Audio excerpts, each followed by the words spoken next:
第111章，想象的和实际的卷者。皇后区霍尔伯爵家餐厅内，按照惯例，奥黛丽正和父亲、母亲、哥哥一起做餐前祈祷，赞美女神。她在胸前顺时针点了4下，以这句话作为收尾。可是她话音未落，被眼皮遮住的视线内却弥漫起浓郁的灰雾，一道俯视着所有人所有物般的身影高远而威严的开口道：那是一张罗塞尔制作的亵渎之牌，愚者先生。亵渎之牌。终于等到回应的奥黛丽先是一喜，旋即微微发愣，不明白所谓的亵渎之牌究竟指什么。不过他很快就有了猜测，他一直都知道罗塞尔大帝制作过一副隐秘的象征着某些未知力量的纸牌，这幅纸牌共22张，被认为是塔罗牌参照的对象。而且他还听道调人说过，那副纸牌藏着的秘密是神之途径，是成神之路。原来它叫亵渎之牌，和亵渎石板对应，这绝对是神秘世界里最顶级的宝物。神之途径啊！难怪愚者先生的卷者要请求帮助，确保真是那张牌才行动，免得出现错误，没拿到正确的目标，反倒让蒸汽教会醒悟某张书签里藏着亵渎之牌。不知道他有没有成功？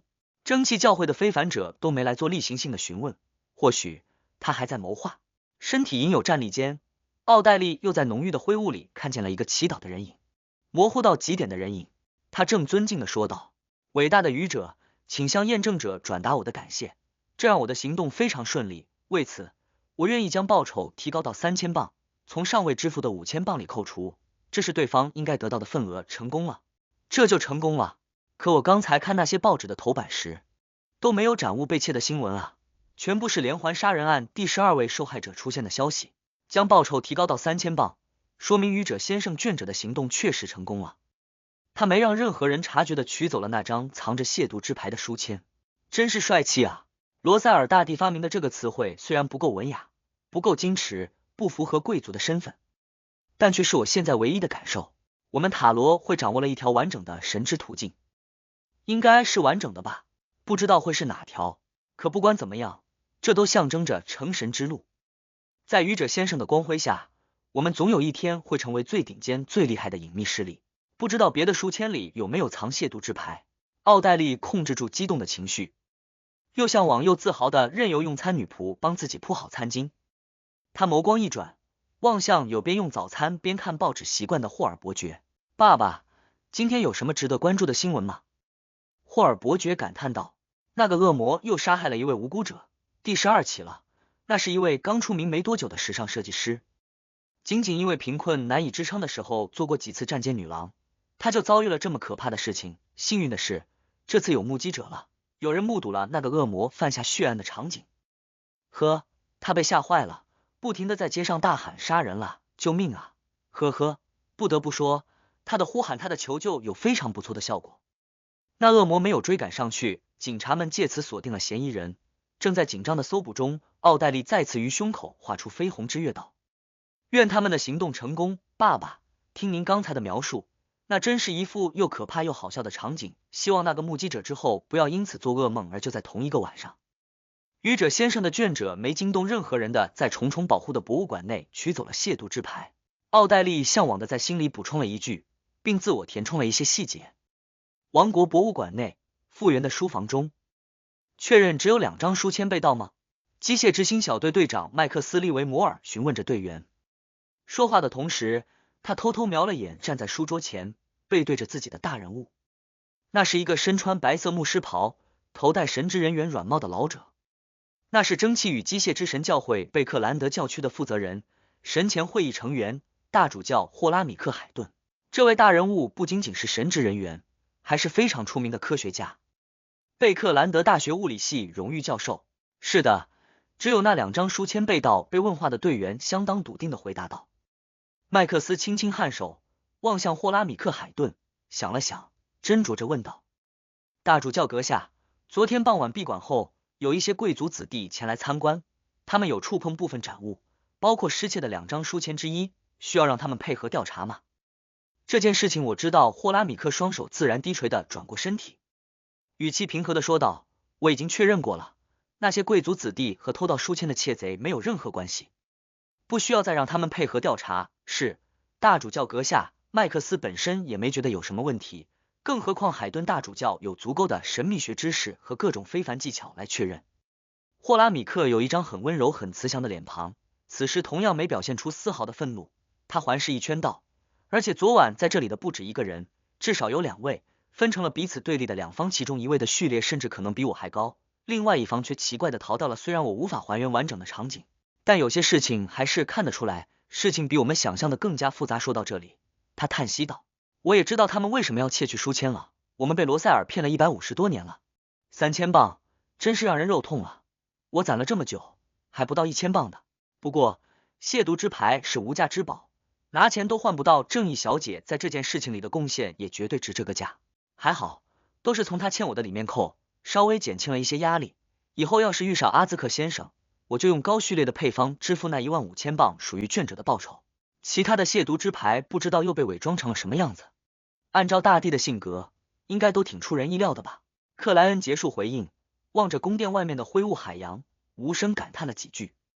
谨慎为重，他暂时将那张黑皇帝牌留在了灰雾之上，留在了愚者座椅正对着的青铜长桌表面。同样的，还有阿兹克铜哨。等返回现实世界，他又举行仪式，自己召唤自己，把万能钥匙这麋鹿与倒霉的结合体。这负面影响看似不大，可真要遇到严重情况，却可能要命的封印物，丢到了灰雾之上，打算没事不用它。万能钥匙仅仅是一个刚晋升序列9的倒霉家伙的遗物。既然有这种中序列非凡者都无法削弱的负面影响，看来那位学徒当时的失控有额外的因素啊，于是有了不同寻常的地方。这么一想，我之前的决定是对的，探索大桥南区威尔迪街32号的事情要谨慎，要做好准备。必须明确一点，封印物的效果不一定和析出它的主人序列完全相关，必须考虑多重因素，比如有没有被邪神污染。克莱恩用变凉了不少的水洗了个澡，一身清爽的走出了盥洗室，到楼下享用起顺路买回来的玉米薄饼，这是费内波特王国高原地区的特色，又脆又香又甜。吃饱喝足，他又推敲了一下昨晚的经历，看是否有遗留线索给别人。即使拿着万能钥匙，如果本身不是非凡者，也不可能在一个恶魔的手下逃脱。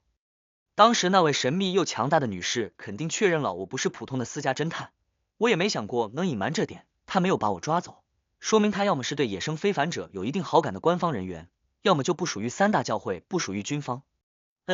我倾向于后一点，前者大概率会没收万能钥匙。我当时都有点绝望了，还以为会被当成一般的非凡者关押到蒸汽教会的地底，甚至已经开始考虑该怎么越狱的问题。谁知道他就那样走了。他是哪个组织的？或者野生的？不，野生的非凡者到了这么强大的程度，必然也有了属于自己的组织。那条恶魔犬肯定会用非凡能力抹去自身相关的线索，这自然也就包括我的。在神秘学领域，这是没办法分开的。而那位女士很可能也不适宜曝光，我逃跑时的线索看来也被干扰了。至于博物馆内的事情，他们要找特殊的灵体，奇怪的存在，和我夏洛克·莫里亚蒂有什么关系？克莱恩自我调侃了一句，内心愈发的安定。当然，他敢于回家也是事先占卜过的，就像他不害怕博物馆内有完全无法解决的陷阱一样。这件事情告一段落了。今天做什么呢？练习非凡能力，顺便去克拉格俱乐部蹭吃的。不知道职业者、代罚者他们有没有确认凶手？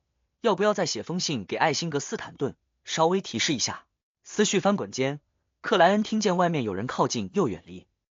又有信，他疑惑开门，果然看见信报箱里躺着一封信。这封信来自艾辛格斯坦顿。第112章马术教练的问题。回到客厅，克莱恩拿起裁信刀，随手拆开封口，取出了艾辛格斯坦顿寄来的信。那位知名大侦探在信上写道，你的想法给了我们极大的帮助，请允许我先在这里做出感谢。收到你寄来的信后，我们立刻就组织人手排查了一些重点区域，果然发现了相应的线索，不少经常出没于附近且被居民们记住的流浪动物陆续都不见了。在这个过程里，我们还注意到一件有趣的事情，4年前那起连环杀人案中，目标是单身且有一个孩子的妓女纳奇，不少住在案发现场周围的人曾经提到过。最有嫌疑的那个少年虽然孤僻阴狠，但他对动物却相当有爱心，尤其是一条体型较大的黑狗。那个少年死于黑帮火并后，周围的人们再也没见过那条狗，我很好奇，它现在的主人是谁？是更久之前某起未破的连环杀人案的凶手吗？以上的事情都在第12起凶手案现场得到了一定的证明，并发挥了关键的作用，让警方初步锁定了嫌疑者。如果一切顺利，案犯被逮捕之后，我们就能够获得绝大部分赏金。我的朋友，我清楚的记得你的贡献，不会忘记你的那一份。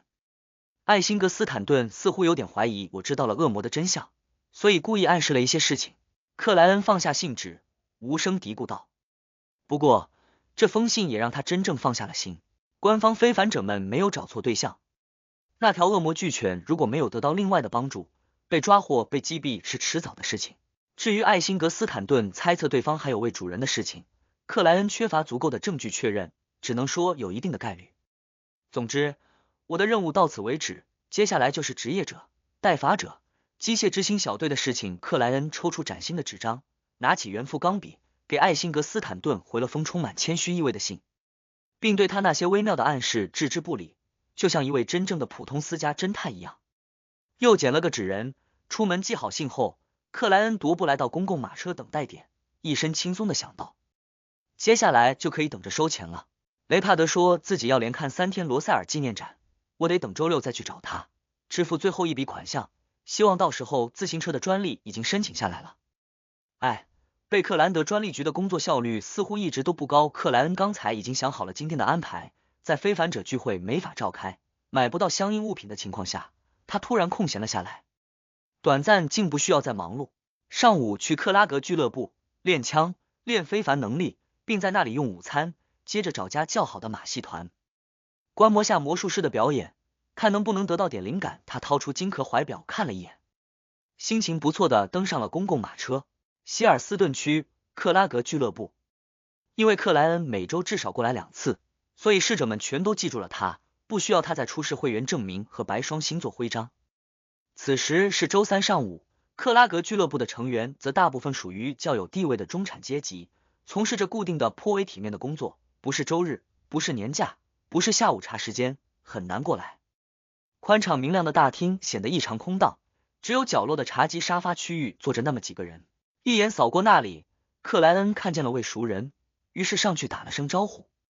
塔利姆，今天的天气是那样的棒，你应该在赛马场的。那位熟人正是在玛丽太太拜托下介绍他加入俱乐部的贵族马术教师塔利姆·杜蒙特。他曾经还给克莱恩带来过一桩生意，那就是保护每日观察报的记者麦克约瑟夫到金玫瑰做调查。塔利姆抬起脑袋，摸了下自己的棕色短卷发，露出笑容道：哦，尊敬的大侦探，你最近在忙碌什么？我很久没看见你了，那是你好几天没来俱乐部了。克莱恩笑着坐到了塔利姆旁边的沙发上，在帮警察们调查那起连环杀人案，虽然不一定能有收获，但赏金足够诱人。而且，和警察部门建立良好的关系对我们私家侦探来说非常重要。以上都是在吹牛，我只是一个被召集的不起眼角色。他在心里自我调侃了一句。坐在他们后面那个沙发区域的几位会员，则在一位疑似股票经纪人的男士引导下，讨论着最新的西部铁路股票和东拜朗种植园股票。对克莱恩的回答，塔利姆没有任何怀疑，呵呵笑道：这果然是大侦探忙碌的事情。寒暄了几句后，他逐渐进入了一种若有所思的状态。就在克莱恩打算告辞去地下靶场时，塔利姆突然望向他道：莫里亚蒂先生，我能请教一个问题吗？你可以收咨询费，这单免费。还有，叫我夏洛克就行了。克莱恩哈哈一笑道。塔利姆轻轻点了下头，犹豫着说道：我有个朋友爱上了不该爱的人，这种情况该怎么处理？虽然我一直认为询问类似的问题时，我有个朋友就等于我自己，但塔利姆的情绪颜色说明不是他本人。他很为难，但却看不见丝毫的痛苦。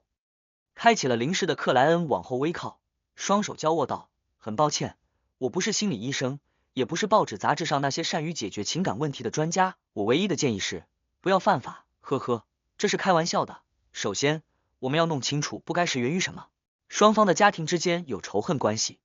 塔利姆看了他一眼，无奈道：不，这不是罗密欧与朱丽叶的故事。听到对方的回答，克莱恩的耳畔似乎响起了一阵虚幻的低语。作者罗塞尔·古斯塔夫，作者罗塞尔·古斯塔夫，作者罗塞尔·古斯塔夫。他摇了下脑袋，对沙老爷子说了声抱歉，微笑道：“罗塞尔大帝这部作品实在太经典了，一提到不该的爱情，我就会想到他。那么，究竟是为什么不该在一起呢？”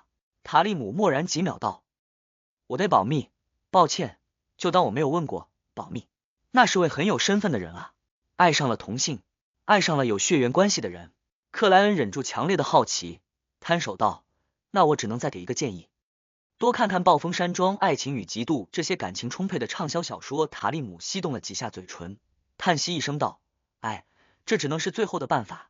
在我看来，那些畅销小说里的感情简直不像是发生在正常人类之间。”我也这么觉得。克莱恩深有同感的附和。和塔利姆相视一笑后，他起身前往地下靶场练枪练非凡能力。快到中午的时候，才返回1楼，直奔自助餐厅。他之前已经注意到，今天的限量供应是红酒煎鹅肝，并搭配有苹果片和浸入了黄油的面包。取好食物，克莱恩端着餐盘走向塔利姆在的那张桌子。而此时此刻，那里除了塔利姆，还有另外一位他的熟人，同样作为担保介绍他进入俱乐部的外科医生艾伦·克瑞斯。刚放好餐盘，还未来得及坐下，克莱恩突然发现那位知名外科医生的椅子旁边靠了根拐杖。艾伦，怎么了？他关心地问了一句。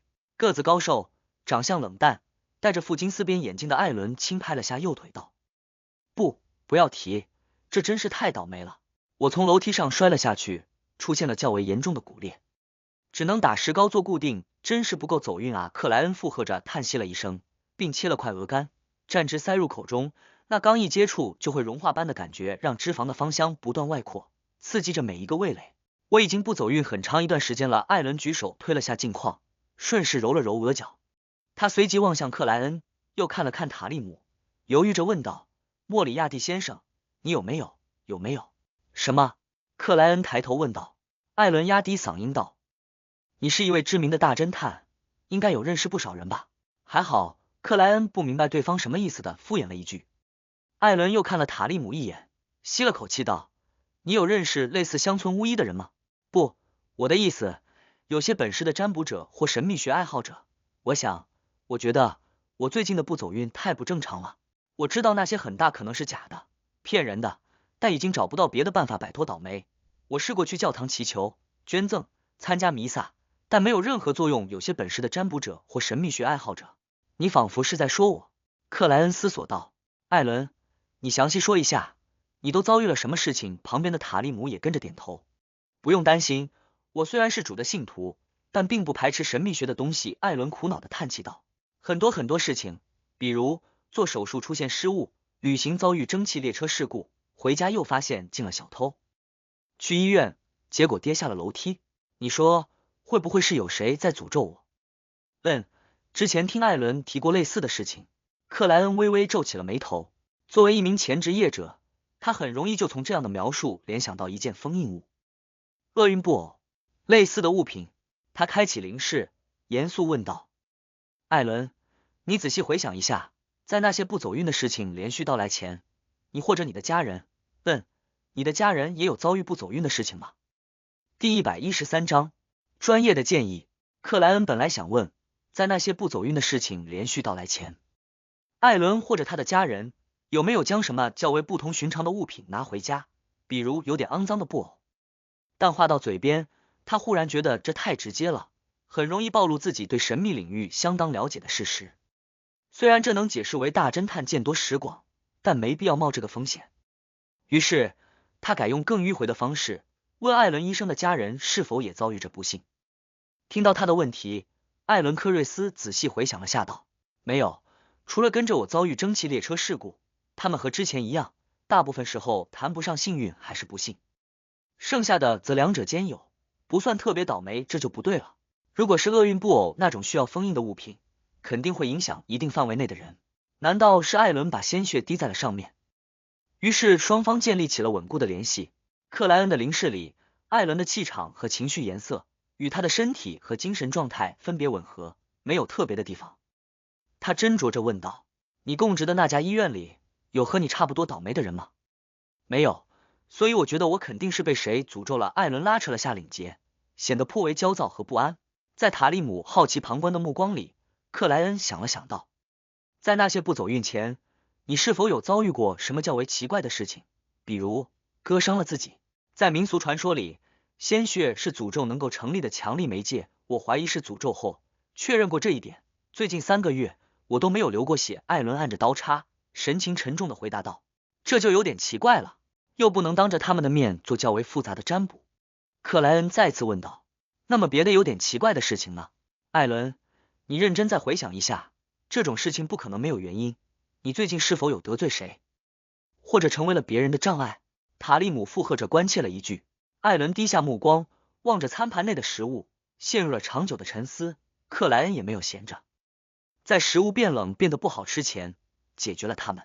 等到他开始享用餐后甜点，艾伦终于抬起脑袋道，我不是一个擅长交际的人，我和我的同事们关系并不融洽，可是很难相信他们会因此想办法诅咒我。经过你们的提醒，我倒是想起了一件事情，它可能和神秘学有关。什么事情？克莱恩和塔利姆同时精神一振。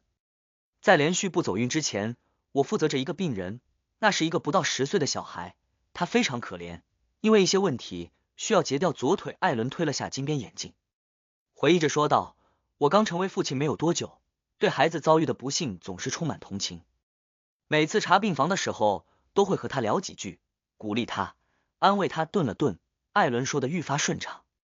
我记得那是他手术之前一天，我专门又去病房找他，他确实相当不安，在玩塔罗牌，这是他入院的时候就带着的物品，甚至不允许他的家人拿走。我为了让他放松下来，就陪他玩起了塔罗占卜。当时我翻出了一张牌，是逆位的命运之轮。那个孩子就看着我，笑得很纯净很无邪的说道，医生，你的运气会变差医生，你的运气会变差塔利姆吸了口气道，我怎么觉得这样的场景，这样的话语让我身体有点发冷。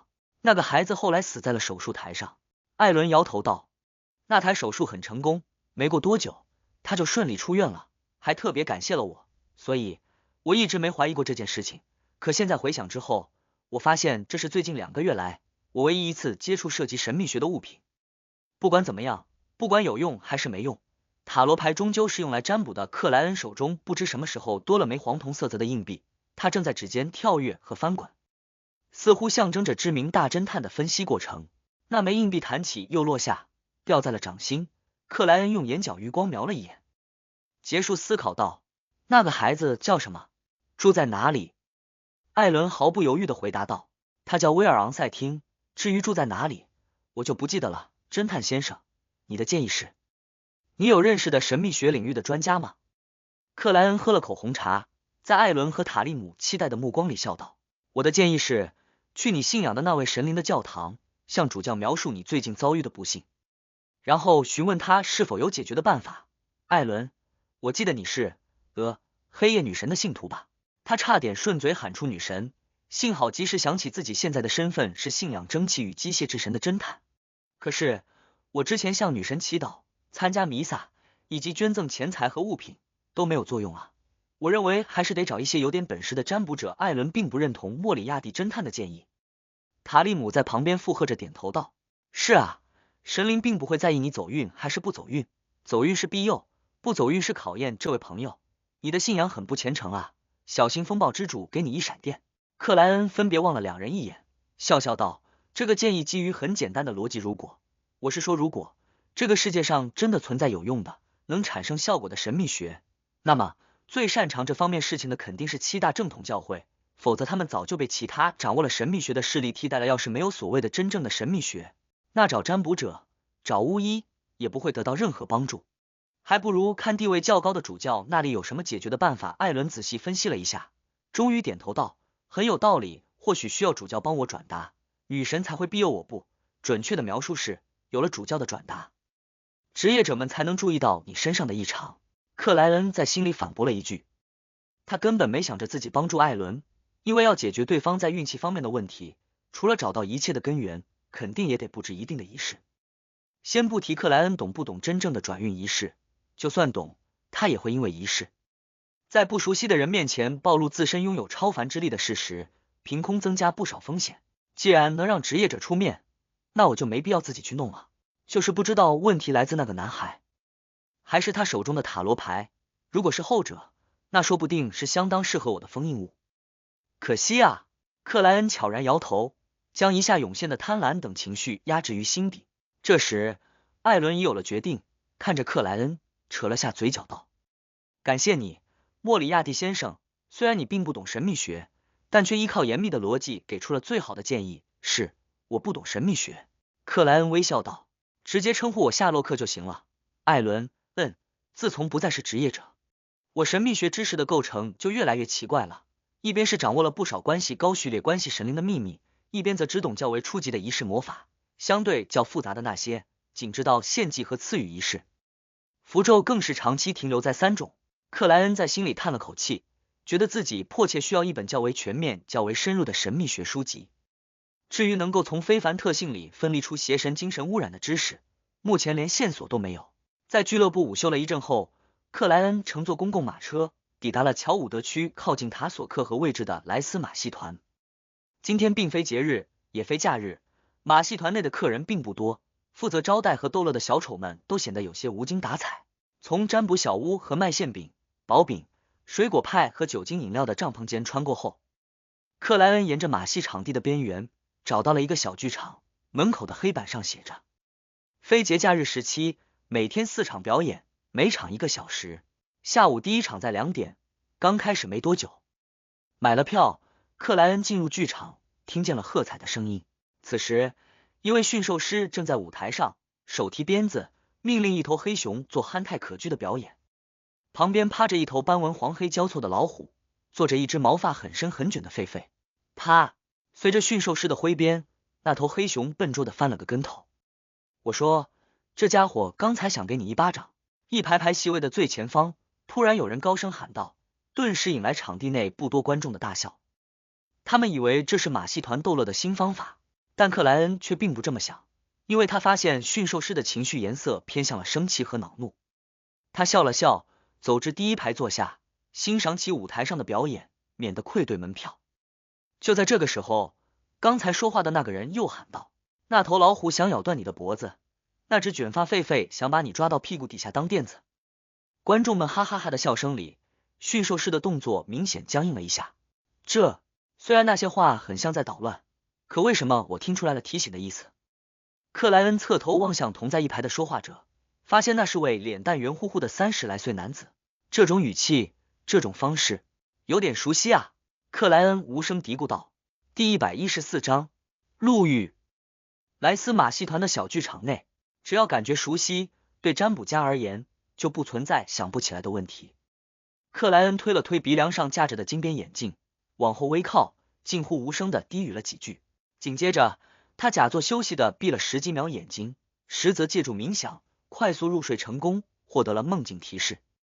那是一个较为暗淡的房间，只有一根蜡烛在茶几上摇曳着昏黄的烛火。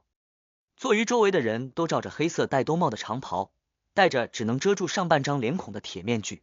故意揉了揉眉心，克莱恩睁开双眼，继续观看驯兽表演。他已经解读出启示，明白了熟悉感的来源。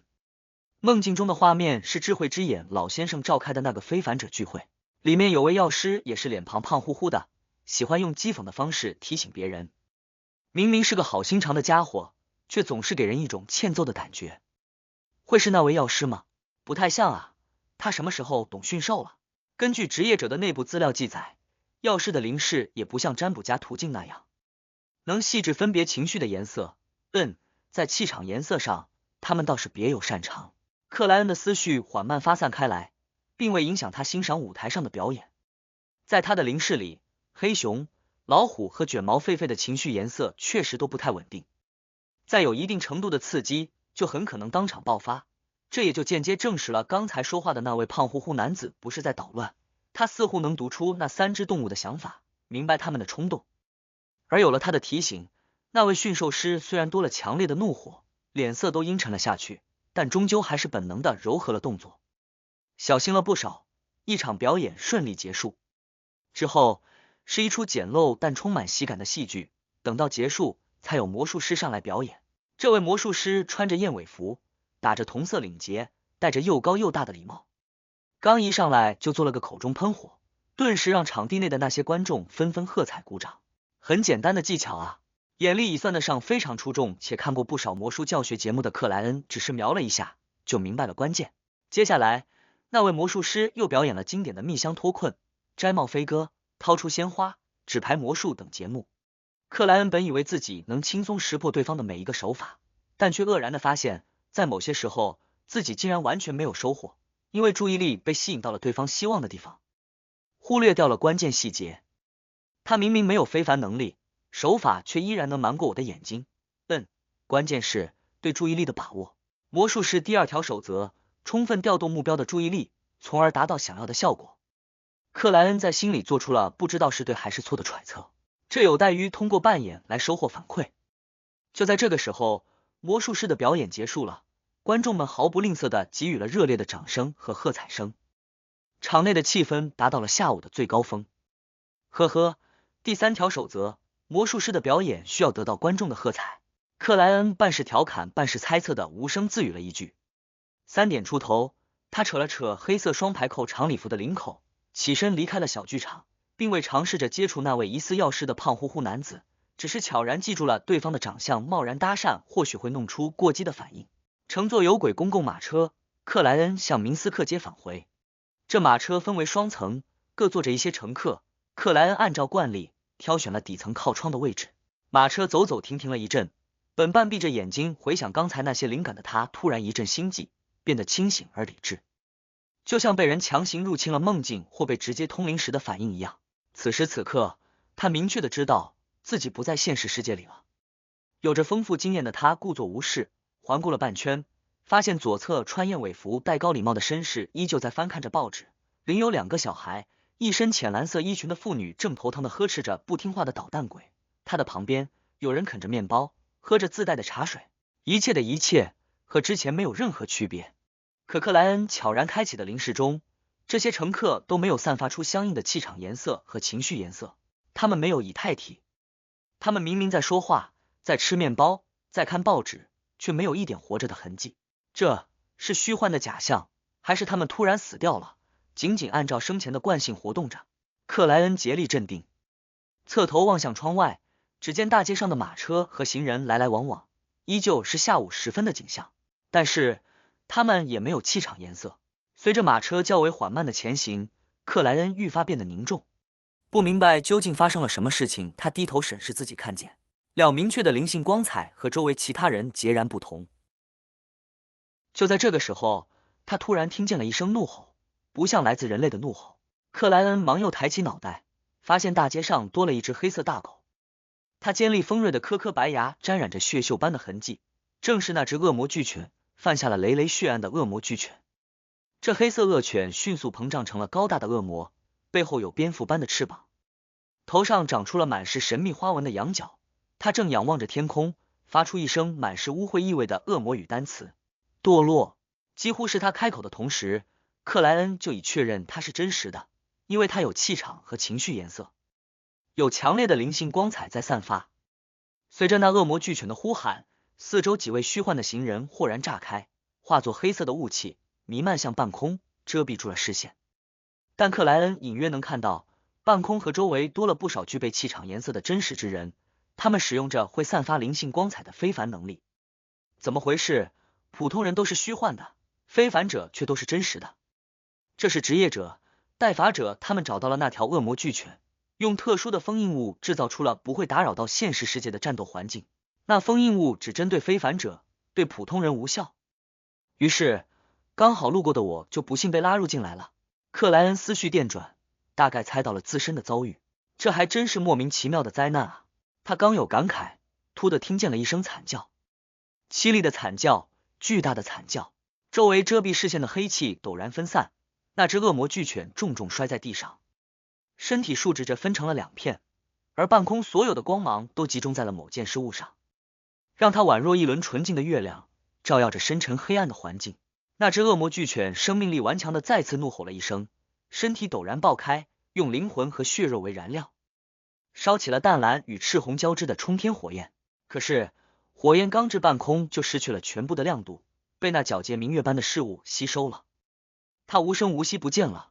那只恶魔巨犬也就那样简简单单的彻底消亡了，死的连一点渣子都没有剩下。好强！克莱恩刚生感慨，忽然就想到了一件事情，那些官方强者会不会发现自己坐的这辆马车里还有个野生的非凡者，不同于周围虚幻之人的非凡者？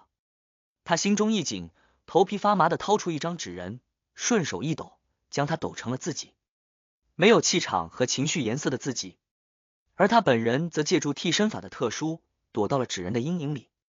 就在这个时候，克莱恩听见马车另外一边的街道上有谁轻哼了一声，这轻哼之声含着明显的怒意和不甘。谁？不像是官方非凡者发出的声音。克莱恩一阵疑惑，却不敢撤掉替身，探头查看。紧接着，几道视线相继扫过，没做过多的停留。等到这一切淡去，克莱恩看见四周的虚空出现裂缝，玻璃般破碎了。然后，真实的感觉袭来，他清楚的知道自己回归现实世界了。悄然撤掉替身，他重新坐在了属于自己的位置上。马车内的乘客看报的看报，啃面包的啃面包，呵斥小孩的呵斥小孩，和刚才没有任何的区别。但在克莱恩眼中，他们重新拥有了气场和情绪颜色。另外，和刚才相比，有轨公共马车明显已前进了一段距离。看来刚才那种特殊的战斗环境里，时间和场景都是与现实同步的。如果那场战斗持续较久，马车就有可能使出影响范围。只留我一个人在那里，一个人在那里，那就明显暴露了。还好，贝克兰德是万都之都，是希望之地，三大教会都有高序列者在这里。克莱恩略感后怕的想着，他原本觉得即使锁定了对象，职业者、代法者，他们也得花费几天的功夫才能找出那只恶魔黑犬，而且这必须还有个前提，那就是对方没离开贝克兰德，这是可以肯定的。因为离开贝克兰德就等于走出了仪式范围，晋升将因此失败，而对恶魔来说，仪式失败的负面影响大概率会造成本就在嗜血边缘挣扎的他们直接失控。谁知道仅仅一个晚上加半个白天，那恶魔巨犬就被发现了，处决了，进化了，简直可怕！这就是贝克兰德，这就是三大教会的真实实力。一个快晋升的序列6知识暴露了身份，留下了一点微不足道的痕迹，就这样快速被找到了，简简单单杀死了。这可是能提前察觉危险的恶魔啊！看来某些封印物正好克制了这点，以后我必须更加谨慎和小心。克莱恩觉得自己收获了深刻的教训。这个时候，他想起了刚才听到的那声奇怪的轻哼，似乎是那只恶魔巨犬的同伴，它的主人，他竟然没被发现。也许恶魔巨犬最后的自爆就是他暗中操纵的，当然，也可能是其他不满官方非凡者的隐秘组织成员。克莱恩猛地眺望向车厢对面的窗户，只见外间路过的行人都普普通通，或穿的制大衣，或戴半高礼帽，或着色彩亮丽的长裙，看不出有任何问题。第115章，常在河边走。车轮压在轨道上，马匹拖着箱体，沉重但稳健的前行着。很快就离开了那什么事情都没有发生过的街道。克莱恩表情正常的握着手杖，一直到有轨公共马车过了2个站点，才提前下车，绕行大半圈，慢悠悠往恶魔巨犬被击杀的那个地方返回。他不是在寻找对方析出的非凡特性，教会的顶级强者不可能不知道这件事情，肯定早已拿走。他也不是在调查之前那声轻哼的来源，这都过去了那么久，街道上马车行驶，人来人往，哪还会遗留什么线索？就算占卜，都肯定得不到答案。克莱恩的目的是从该条街道四周残存的微妙细节，窥探那件能创造奇怪战斗环境的封印物的特点，为将来可能的遭遇做点准备。这就是魔术师的扮演。他走在灰蒙蒙的天空下，走在煤气路灯分隔出的街沿，无声叹息了一句。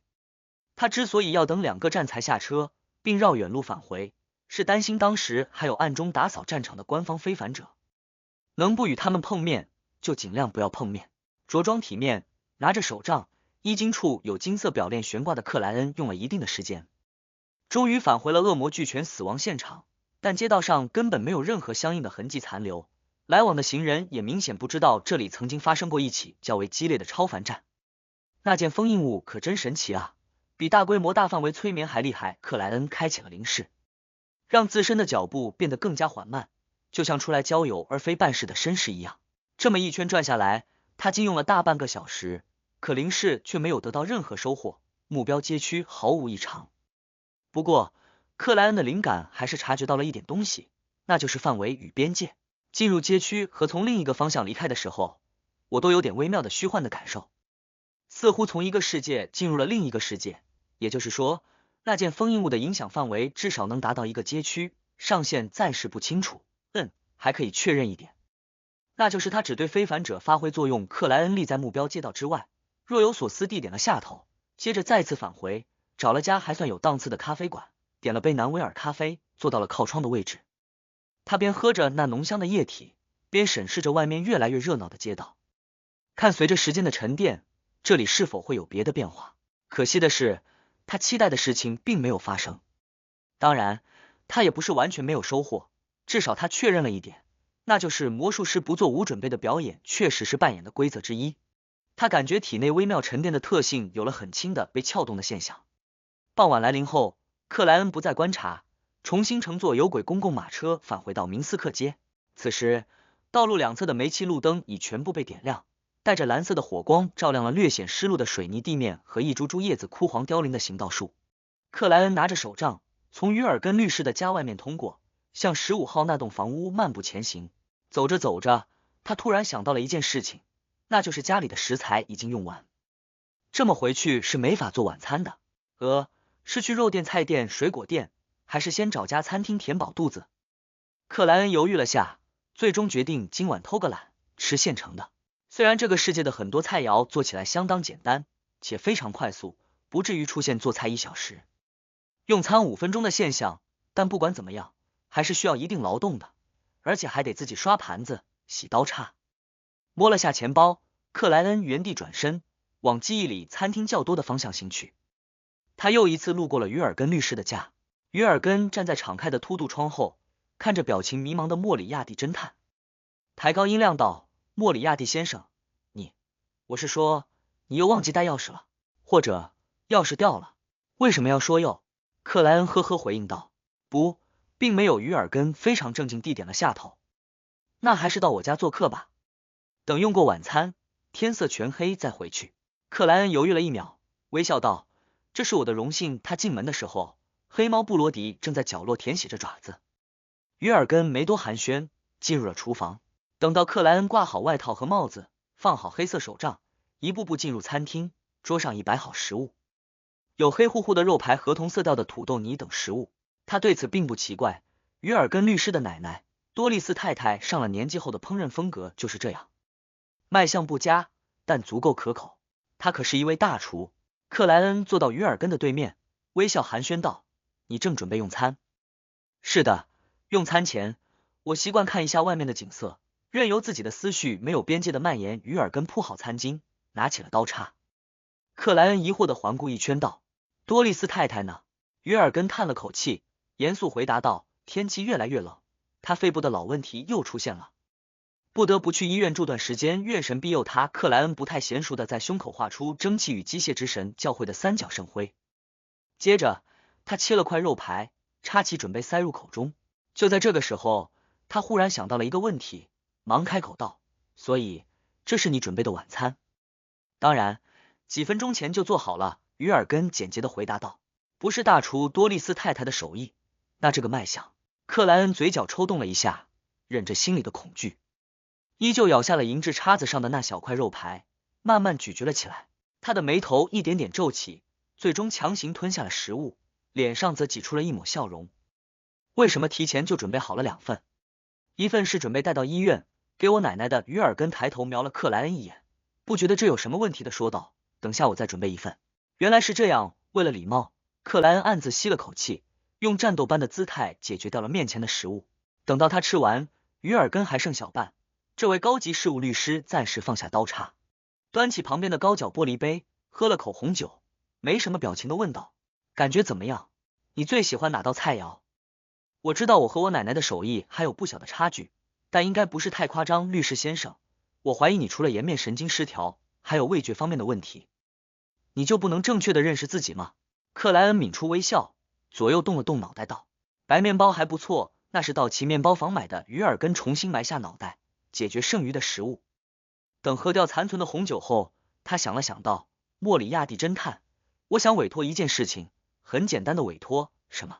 克莱恩不断喝着水，刚才那土豆泥太咸了。我奶奶最近都会在医院，我有时候为了案子，很可能不回来，这样布罗迪就得饿肚子了。鱼耳根望向那只黑猫道，我想请你在我不回来的时候，给布罗迪喂食，清理他的厕所，陪他玩一会儿，他最喜欢别人挠他的下巴。每天晚上10点，如果我家还没有灯光，一片黑暗，你就可以进来。每次二苏勒直到我奶奶回家，克莱恩看见古板严肃总是一本正经的鱼耳根律师脸上出现了一丝温柔的表情，于是上翘嘴角道，很简单的任务，相对丰厚的报酬，我没有理由拒绝。说话的同时，他侧头看向黑猫布罗迪，冲他笑了笑。黑猫布罗迪慢慢转过了身体，拿背对着他，克莱恩的笑容不由僵硬在了脸上。喝得很饱的克莱恩告辞离开了鱼耳根家，在夜色已完全降临的街道上慢慢的散步回自己租住的那栋房屋。此时结束工作的人们都已到家，正在享用属于自己的晚餐，路上行人很少，马车不多，相当安静。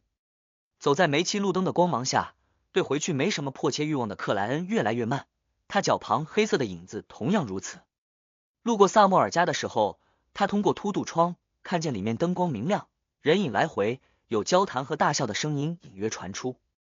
而就在隔壁的明斯克街15号，黑沉而寂静。克莱恩叹息了一声，加快脚步，掏出钥匙，打开了大门。进去之前，他习惯性看了下信报箱，发现里面又躺了封信。谁寄来的？克莱恩取出信件，就着路灯的光芒瞄了一眼。没贴邮票，字迹像艾辛格斯坦顿的。他微微点头，进屋关门，开灯拆信。信上，大侦探艾辛格说道：很高兴的告诉你，那个凶手已经被找到，当场击毙。警察部门认为我们的工作至少能值1半的悬赏，这周应该就能下发给我。到时候我会邀请你和其他的朋友过来分享这笔赏金。艾辛格这么快就收到消息了，他和贝克兰德警察部门的关系很深啊。没贴邮票，说明是他直接找人送来的。鲁恩王国的邮政系统可没有这么高效，下午才寄出的信，怎么可能晚上就到了？克莱恩吐了口气，放下信件，准备换装出门。